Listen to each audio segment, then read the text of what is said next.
राधे राधे, जय श्री कृष्णा दोस्तों। आपको भी अगर मंदिर जाना बहुत पसंद है, आप अक्सर ही विजिट करते हैं मंदिरों में, दर्शन पाते हैं अपने ईश्वर के, अपने इष्ट के, अपने गुरु के, तो नेक्स्ट टाइम एक चीज़ आप ज़रूर कीजिएगा। आपके मन में हज़ारों ख्वाहिशें होती होंगी, बहुत सारी ख्वाहिशें लेके इंसान पैदा हो गया है, अपने रिश्ते नातों के लेके, अपनी लाइफ को लेके। किसी को होगा मेरा एग्ज़ाम क्वालिफाई हो जाए, किसी को होगा मेरी शादी हो जाए, किसी को होगा कि बच्चे हो जाएं, किसी को हो गया बहुत अच्छी नौकरी मिल जाए, बहुत सारा पैसा मिल जाए, मेरा बिजनेस अच्छा चल जाए। ऐसे ढेरों कामनाएं होंगी आपके पास, जो आप अक्सर ही ईश्वर से मांगने जाते होंगे।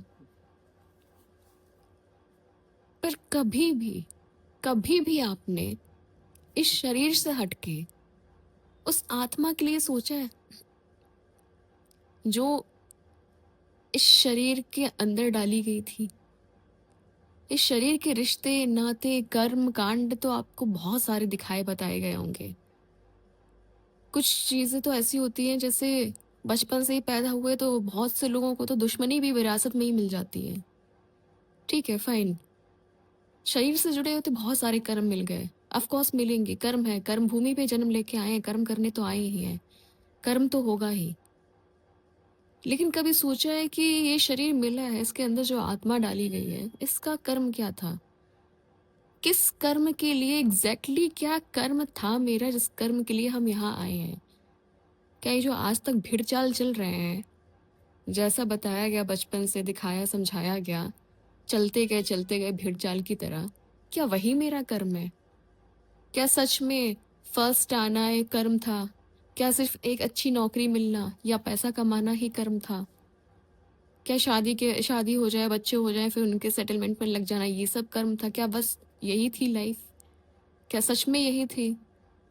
या कुछ है जो अंदर से लगता है कि कुछ छूटा हुआ है, कुछ था जो पाना था, कुछ था जो करना था, लेकिन आज तक नहीं किया है।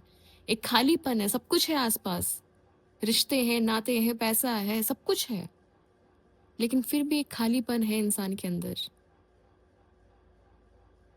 वो खालीपन बीपी के जरिए, बीमारियों के जरिए, किसी ना किसी बीमारी के रूप में निकल रहा है। समझ नहीं आ रहा है कि क्या हो रहा है।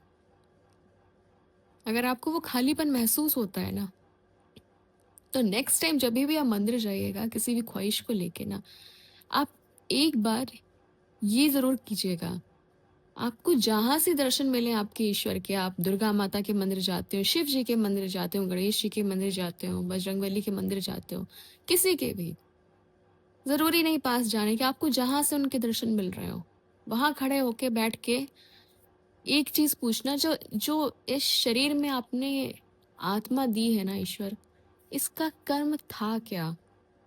किस लिए आपने मुझे इस धरती पे भेजा है? ये जो लिमिटेड टाइम पे हैं किराएदार इस पृथ्वी पे, कभी भी उठाए जा सकते हैं, तो क्यों भेजा है? उद्देश्य क्या था मेरे जीवन का? कर्म, वो एग्जैक्ट कम कर्म क्या था मेरे जीवन का, जिसके लिए मैं आई हूँ, मैं आया हूँ?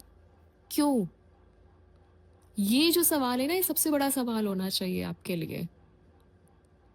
लाइफ में सुकून चाहिए ना, लाइफ में शांति चाहिए, तो जवाब पहले भीतर से खगालना पड़ेगा, और फिर आगे चाहे अपने मन से पूछो या फिर आप जिस भी ईश्वर को मानते हो उससे पूछिए। ये सवाल पूछेंगे ना, उस दिन उसको समझ आ जाएगा, भाई कोई तो बहुत वीआईपी इंसान आया है, आज आया है कोई वीआईपी इंसान, इसको सुनना पड़ेगा। ये आया है सही कामना लेके, वो सुनेगा भी, समझेगा भी, आपका जवाब भी देगा। उस दिन जिन लोगों को लगती है ना ये पत्थर की मूर्तियां हैं,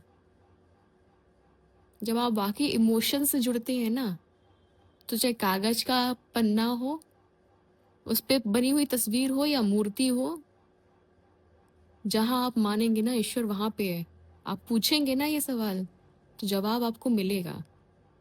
जब तक जवाब ना मिले, खड़े रहिए, डटे रहिए कि इस सवाल का जवाब क्या है, मेरे जीवन का उद्देश्य क्या है, मेरी इस आत्मा का क्या उद्देश्य था जो इस धरती पे आई है, इस धरती पे भेजी गई है।